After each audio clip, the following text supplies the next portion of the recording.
Hey there, this is the Small Fish, Big Podcast, a show for the gallus few who dream and do. If you're a small biz owner, a creative freelancer, or someone dreaming about leaving your 9-to-5, this is the podcast for you. Each week, I'll chat with an inspiring guest who will share their entrepreneurship story before we delve into a discussion about running a creative business. Thanks for tuning in. Hey, thanks for joining us today. I'm Rhiannon Loudon, your host, and also a professional photographer, proud entrepreneur, and big supporter of small businesses. We are now well into season 2 of the podcast. This is episode 5 of season 2, which I think makes it episode 16 overall. If you are a long-time listener, thank you for continuing to tune in every week, for downloading the episodes, and for all of the lovely feedback that you send in over social media. It's always really nice to hear what you enjoy about the show and what you'd love to see more of. And for those of you who are just tuning in for the first time today, you probably know already this is the small business podcast for the gallus few who dream and do. We share loads of tips and ideas and inspiration and some actionable plans that you can apply to your own business as well to keep growing and thriving. Today I am joined by Stephanie Gallen, Millinery, which I am pronouncing totally wrong. I cannot seem to say that word. So hi, Stephanie. Hiya, how are you doing? No, that was right. You got it perfect. That was right. Good. Well, rather than me totally butcher that word and an explanation of what it is, I will let you, Stephanie, tell us a little bit about your business and what you do. Okay. I, for the last 8 years now, have been running Stephanie Gallen Millinery, but it is just me. I just work on my own. And a milliner is a person who makes hats. So the sort of, bread and butter of my business is majority kind of wedding and occasion hats and horse racing and things like that. So I design and make the hats myself, and I offer a few different services. I do bespoke millinery, so that's where somebody can come round to the house and they get a hat designed specifically for them, usually to match a wedding outfit or something like that. I also offer, these are new services that just kind of started, earlier this year, a hat rental service for hat hire.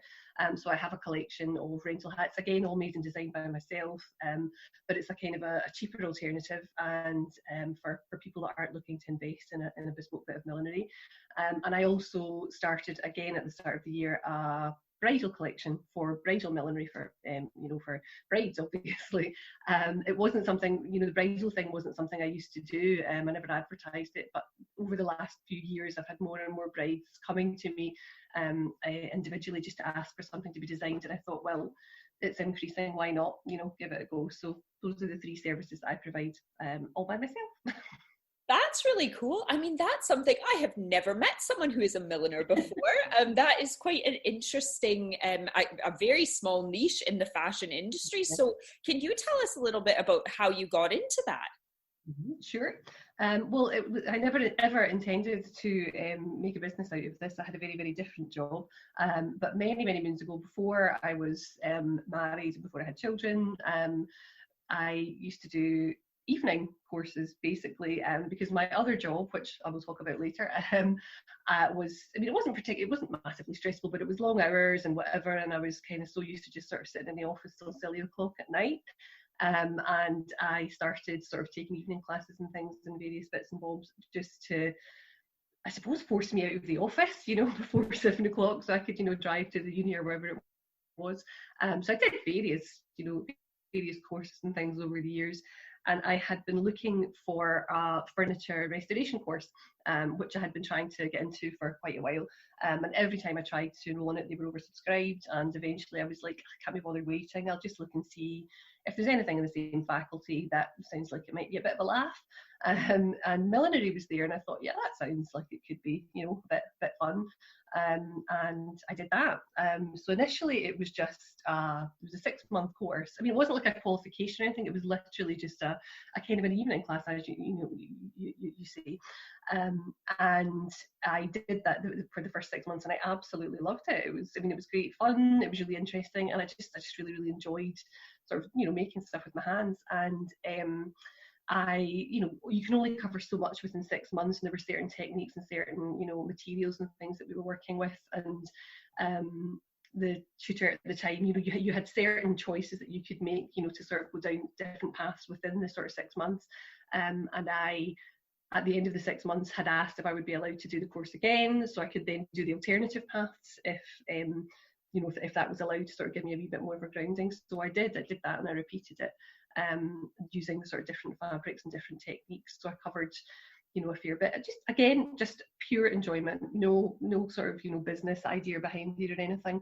And it was just kind of a bit of a creative outlet, from what I had was quite a technical job. And I really enjoyed it.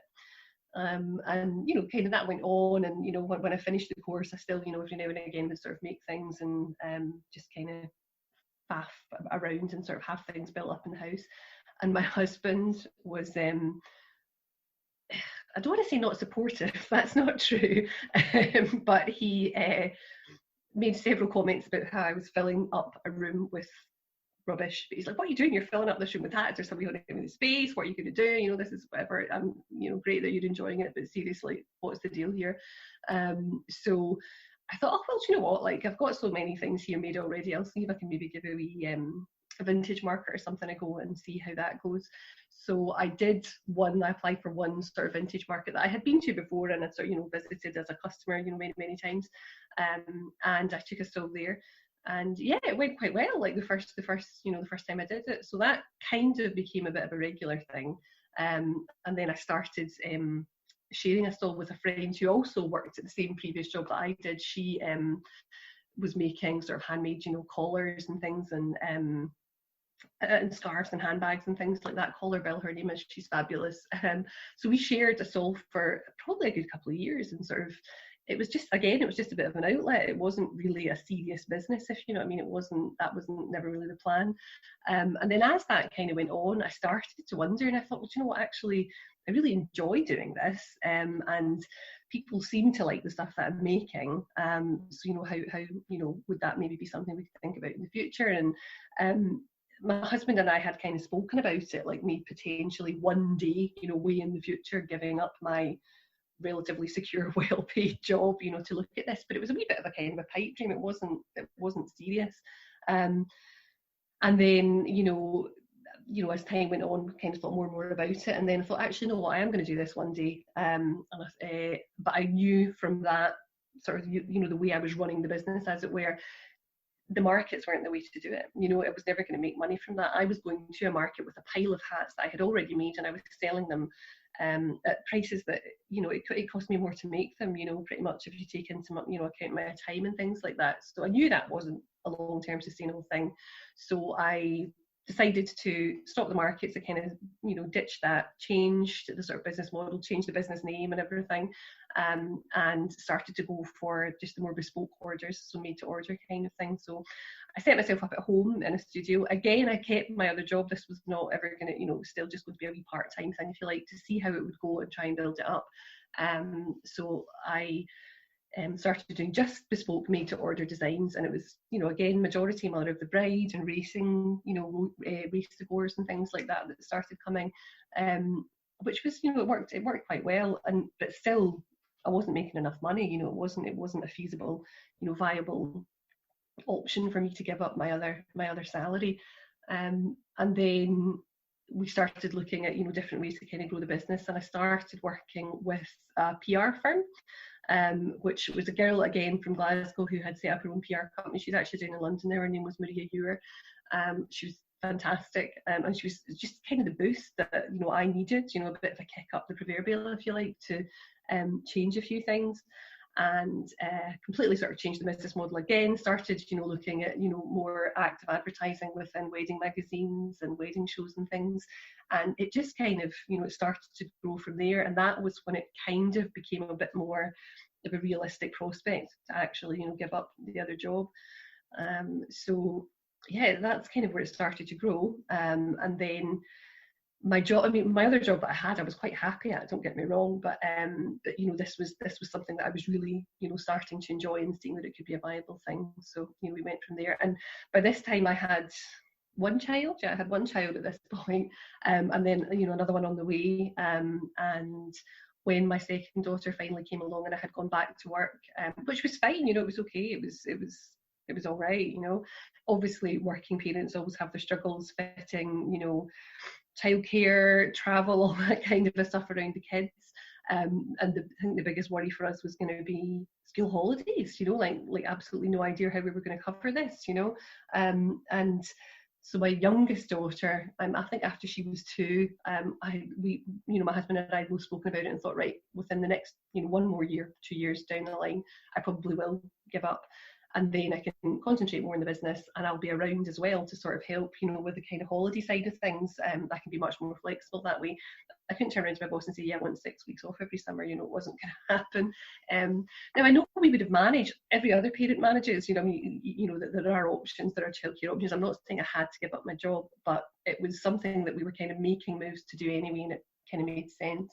So actually a year earlier than planned, I gave up the job and concentrated more again on the business.